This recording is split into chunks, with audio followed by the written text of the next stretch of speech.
दोस्तों, आज से कुछ ही दिनों बाद हमारे देश का एक बहुत ही महत्वपूर्ण त्यौहार आने वाला है। इसका नाम है होली। होली सिर्फ हमारे देश में ही नहीं बल्कि विदेशों में भी बहुत ज़्यादा प्रचलित है।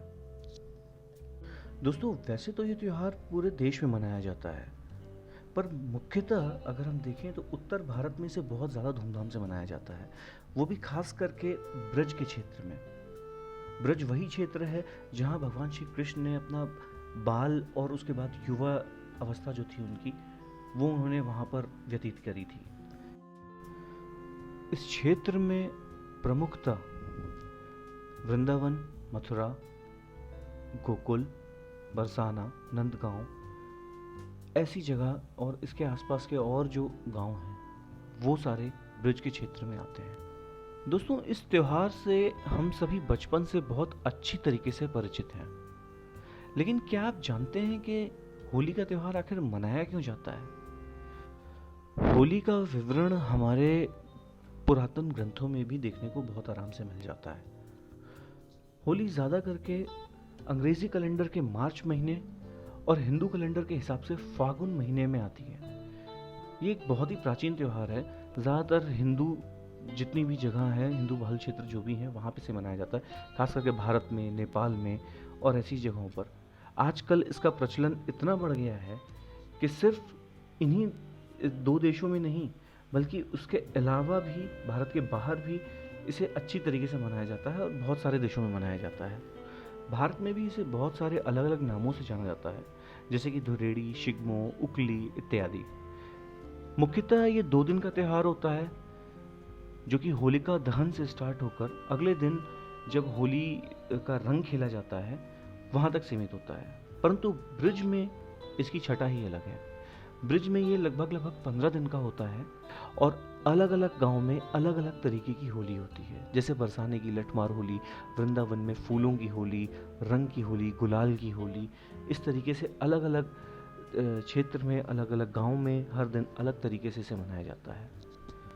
क्योंकि ये त्यौहार राधा कृष्ण से संबंधित है, इसलिए ब्रज में इसे बहुत ही प्रमुख रूप से मनाया जाता है। भगवान श्री कृष्ण जब छोटे थे तब अपने श्याम वर्ण और माँ राधा के गौर वर्ण के कारण वो माँ यशोदा से हमेशा इस चीज़ की शिकायत किया करते थे कि वो माँ राधा इतनी गोरी क्यों है।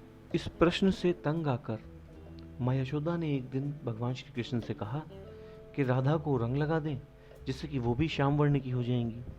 बस उसी दिन से होली पर रंग की प्रथा शुरू हो गई।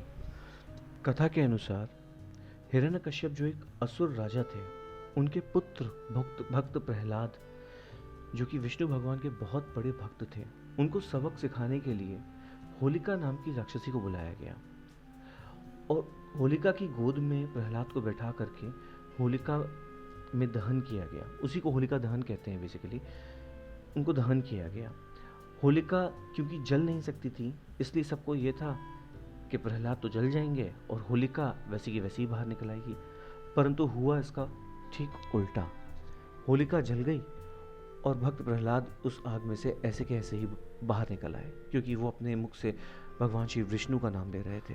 दोस्तों, जैसा कि मैंने बताया कि होली एक प्राचीन त्यौहार है और पुराने समय में जब केमिकल वाले रंग नहीं मिला करते थे, उस समय जो रंग बनाए जाते थे वो टेसू के फूल से बनाए जाते थे। पलाश के फूल, जिन्हें हम जंगल की आग के नाम से भी जानते हैं, उनसे रंग बनाए जाते थे और उन्हीं से ही होली खेली जाती थी। परंतु आज समय बदल गया है और केमिकल वाले रंग भी इस्तेमाल किए जाते हैं। मालवा क्षेत्र, मध्य भारत में होली का त्यौहार जो होता है, होली के दिन तो होता ही है, उसके अलावा रंग पंचमी के दिन भी वहाँ पर बहुत धूमधाम से होली खेली जाती है, रंग खेला जाता है। और वो वहाँ पर मालवा में ऐसा माना जाता है कि वो अंतिम दिन है हर साल की होली का। इस साल होली 17 मार्च और 18 मार्च की है।